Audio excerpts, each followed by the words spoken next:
peut pas enfermer les clowns, on peut pas enfermer le rire, on peut pas enfermer l'humour.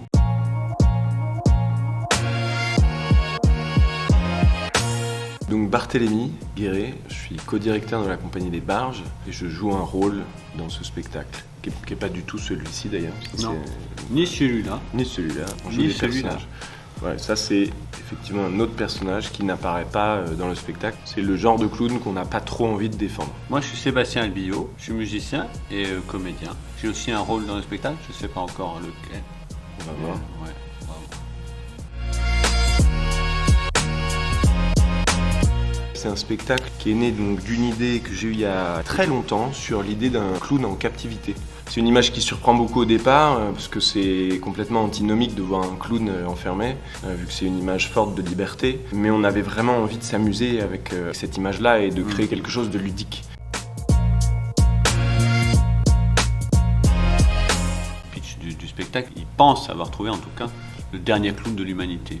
Donc il veut le garder comme quelque chose de très précieux et le montrer au monde. Et on se rend compte au fur et à mesure du spectacle qu'on ne peut pas enfermer les clowns, on ne peut pas enfermer le rire, on ne peut pas enfermer l'humour, que ça peut naître de n'importe qui, chez tout le monde. Mais c'est vrai qu'aujourd'hui, on est dans un monde où il y a aussi beaucoup de censure et c'est compliqué aussi de trouver une place dans le rire. Donc de questionner cette image qu'est le clown et les injonctions qu'on a envers lui. On a voulu aussi créer un peu de friction entre la réalité et la fiction justement, pour se jouer un petit peu de tout ce qu'on attend aussi peut-être d'un spectacle de clown aujourd'hui. Hein ?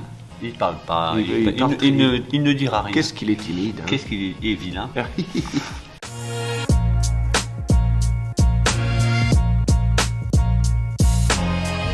Ouais, le rire est un immense outil de résistance. D'ailleurs, je crois qu'on fait ce métier-là aussi pour résister à l'absurde et à la folie du monde. Enfin, en tout cas pour ma part. Moi aussi.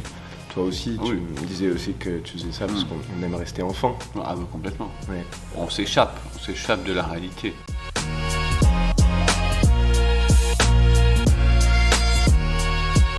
Bah écoutez, comment s'est déroulée cette création collective ?